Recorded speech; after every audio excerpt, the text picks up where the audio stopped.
No Vai e Vem da Vida, por Pedro Santiago, pelo Espírito de Ezequiba. Fique agora com a quarta parte do capítulo 1.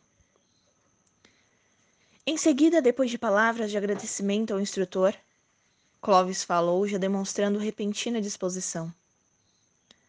Tenho convicção de que não precisarei mais vir aqui à procura de alento, pois agora já me sinto bem melhor. A insatisfação por não estar de posse da verdade tem sido o real motivo da minha debilidade moral. Mas com a nova disposição provinda da possibilidade de saber do motivo que gerou toda a tragédia, e por ter provado a mim mesmo que não sou mais capaz de odiar, seguirei em frente, sem qualquer empecilho. Monteiro, por sua vez, apesar de saber que a reconciliação não o exonerava da sua culpabilidade diante da divina justiça, demonstrava-se mais refeito. Contudo, seu sorriso era muito mais de tristeza do que de alegria. Agradeceu a Clovis pelo perdão e ia saindo, quando o instrutor Aldo, pedindo-lhe que voltasse, explicou. Monteiro, nosso querido irmão Clovis em breves dias estará retornando ao mundo dos encarnados. Mesmo ciente de que antes disso vocês vão se reencontrar, não deixa de ser um bom ensejo, já que me encontro diante dos dois, para pedir que procurem manter o padrão de harmonia que acaba de ser estabelecido. Monteiro estendeu a mão, falando. Seja venturoso e continue sempre bondoso, como no tempo em que o conheci. Clovis respondeu ainda bastante emocionado. Que Deus ilumine com a sua misericórdia as nossas mentes, para que na próxima existência sejamos menos desditosos, mesmo com as tentações dos caminhos tortuosos do mundo. Por hoje é tudo, disse o bondoso instrutor. Deixaram o compartimento, mas tão logo começaram a caminhar pelo longo corredor, apontou próximo ao local por onde iam caminhando um espírito na figura feminina. Antes de entrar em uma das várias salas, acenou sorridente para o instrutor Aldo, que correspondeu ao cumprimento com visível satisfação. Monteiro olhou na direção e parou de vez onde se encontrava, sem sequer completar o passo que havia dado, como se os pés estivessem colados ao chão, e perguntou com a voz quase inaudível. Ela aqui? Não posso acreditar em tamanha injustiça. Monteiro, interveio o instrutor, não há injustiça, pois se trata de um espírito de considerável evolução, já desperto para a caridade pelo amor, de conformidade com as explicações de Paulo de Tarso. Essa ala do hospital tem a sua responsabilidade graças aos conhecimentos e experiências adquiridas em várias reencarnações, notadamente a admirável habilidade para lidar com pacientes espirituais recém-desencarnados. Podemos considerá-la uma servidora leal de Jesus, o Divino Mestre. Como isso pode ser? Pois ela traiu perfidamente, destruiu o lar, manchou a minha reputação, a minha honra, o que gerou todo esse desatino, dor, desespero. Monteiro, já conversamos algumas vezes sobre a verdade e a possibilidade de nos enganarmos. Mas aparentemente você não compreendeu ou compreendeu e não deseja aceitar. Lembre-se da mulher acusada de adultério que se encontrava prestes a desencarnar por apedrejamento e, cheia de pavor, aproximou-se do Divino Mestre. Que disse Jesus aos que queriam apedrejá-la? Quem não tem pecado, atire a primeira pedra. Respondeu a contragosto. Quem estava certo? Jesus ou eles? Perguntou e ficou por instantes aguardando a resposta. Mas como Monteiro ficasse calado, enfatizou. Que não seja você o primeiro a tirar a pedra do indevido julgamento. E procure não esquecer que, ao agir assim com tanta sabedoria, o Mestre Divino doou para a posterioridade o maior exemplo de justiça, que inclusive poderia ser imitado, sem equívoco, pelos juristas do mundo. Depois de nova pausa, o bondoso instrutor voltou a falar, tentando mostrar em pequenas doses a verdade dos fatos. Ao candidato à reencarnação, como se faz com o conta-gotas, para evitar equívoco na administração do medicamento.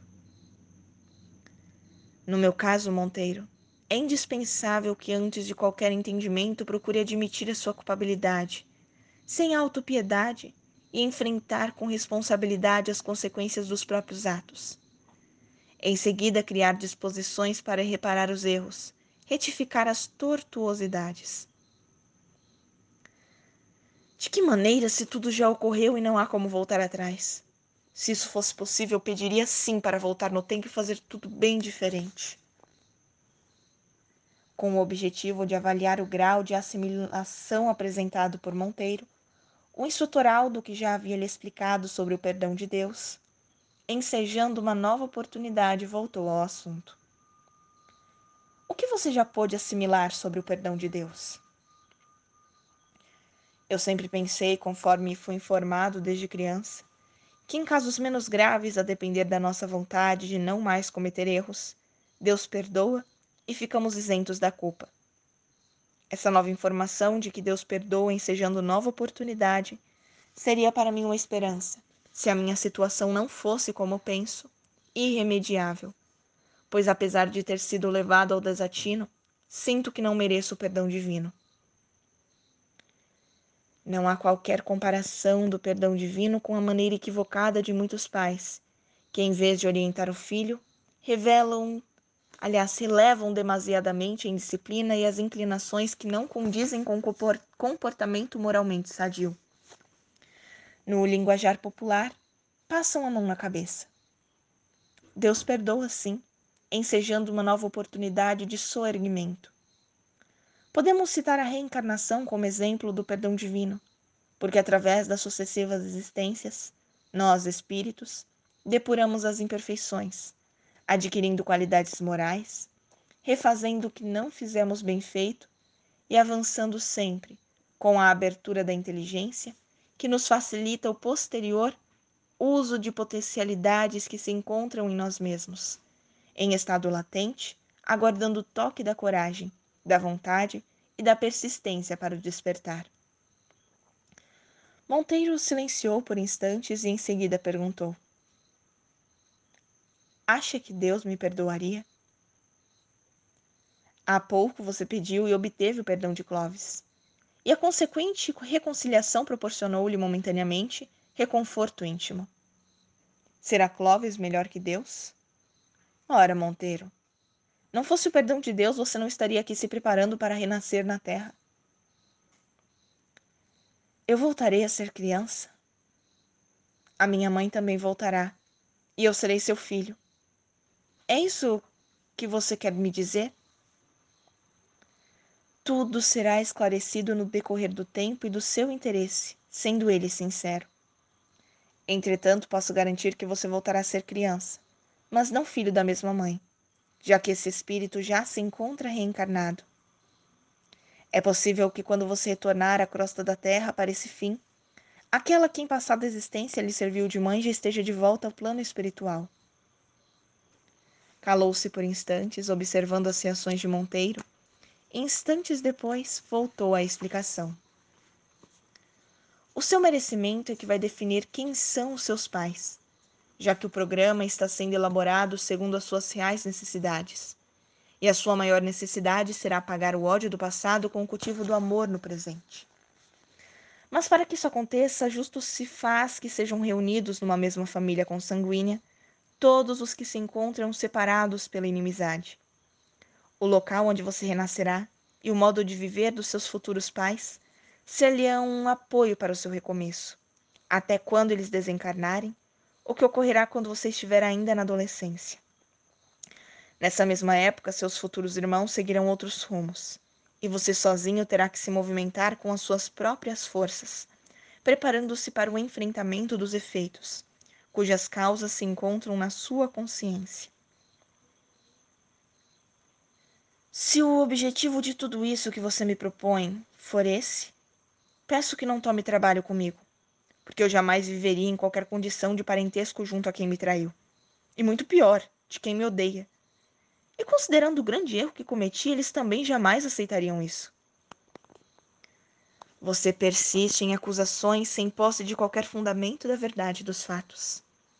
Volto a repetir, nem sempre o que vemos ou ouvimos se trata da verdade propriamente dita. Você ouve, por exemplo, alguém falar, fulano matou, sem esperar o restante da informação. Apega-se à expressão chocante, fulano matou.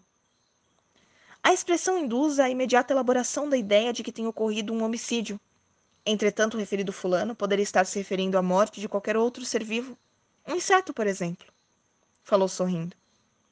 E continuou. Não afirmo, contudo, que se deva matar, pois toda forma de vida é expressão da natureza divina. Estou sendo claro? Justamente por essa carência de percepção é que Jesus falava, para quem tem olhos de ver e ouvidos de ouvir. Depois de uma pausa proposital para melhor compreensão do assunto por Monteiro, o instrutor prosseguiu explicando. Ao ouvir falar em traição, a primeira ideia concebida pela pessoa que sofre os malefícios do ciúme é de que se trata da traição conjugal. Embora haja muitos tipos de traição, a tendência é conduzir a interpretação imediatamente para o lado da própria fragilidade. Essa tendência perniciosa cria na mente daquele que a alimenta uma espécie de fixação de ideia, incapacitando-o de uma percepção mais acurada, não somente do que ouve, mas também do que vê. Em se tratando da convivência conjugal, a pessoa que se deixa conduzir pela falta de confiança gerada pelo ciúme desespera-se a ponto de perder a lucidez. Ao ver, por exemplo, a pessoa com quem convive cumprimentando com um abraço alguém do sexo oposto, mesmo sendo isso habitual entre os seres encarnados. Entre os encarnados, aliás. Ora, é possível que a pessoa, se homem ou mulher, esteja naquele momento abraçando um ente querido, um amigo, um irmão que, devido a determinada circunstância, ainda lhe fosse desconhecido. Parou de falar por instantes e, depois de observar as reações de Monteiro, ante o que ouvia, asseverou. Para se estabelecer a verdade dos fatos, é indispensável conhecê-lo nos mínimos detalhes. Entretanto, mesmo chegando a uma situação onde não se tenha mais condições de provar o contrário, o assunto não deve ser considerado como determinante, pois ainda assim pode se tratar de um engano. Monteiro ouviu calado as explicações pacientes e amigáveis do instrutor, que se dedicava com afinco àquele caso, não simplesmente pelo cumprimento do dever assumido há muito tempo perante aquela colônia espiritual, mas sobretudo por ter conhecimento de merecimentos que Monteiro acumulara em outras existências anteriores àquela em que fracassou. Esta era a razão pela qual Monteiro não conseguia entender o porquê de ali se encontrar recebendo tratamentos cuidadosos e atenciosos daquele bondoso instrutor, mesmo se sentindo um criminoso. Mas tão logo o instrutor silenciou, ele começou a falar. Apesar de todas as suas recomendações, eu não tenho muito o que pensar para descobrir a verdade, uma vez que já a conheço. Pois não vi apenas os fatos ocorrerem, mas sobretudo como ocorreram, já que faço parte desse triste drama. Asseguro que dentre todos que compõem o grupo que viveu esse pesadelo, você é o único que parece não ter despertado para a sua própria realidade. E esse despertar é de grande importância, porque não se enseja ao perdão divino, sem o reconhecimento dos seus atos e, consequentemente, sem a disposição de compensar os malefícios causados a outros, sejam eles físicos ou morais. Por enquanto, julgue apenas a si mesmo. Cultive a humildade e submeta-se à disciplina necessária, ensejada por essa instância espiritual. Isso é de grande valia, pois você não reencarnará da forma como gostaria no que tange a família, lugar e situação de vida ou quanto ao que desejaria semear. Sua existência poderá ser muito mais de colheita, junto àqueles que foram prejudicados e que ainda agora desejam muito extravasar o sentimento de vingança que continuam alimentando.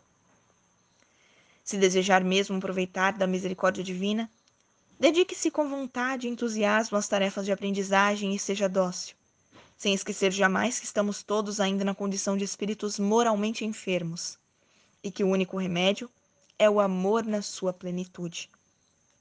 Mas para alcançar esse estado há muito a fazer e viver. Fez breve pausa, perscrutando com o olhar o íntimo do seu interlocutor, e completou. Por enquanto, busque o reequilíbrio. E logo que se sentir em condições, medite, raciocine e se prepare para o enfrentamento de outras situações, também indispensáveis ao cometimento. Acenou e seguiu para o cumprimento de outros deveres. Que assim seja, graças a Deus.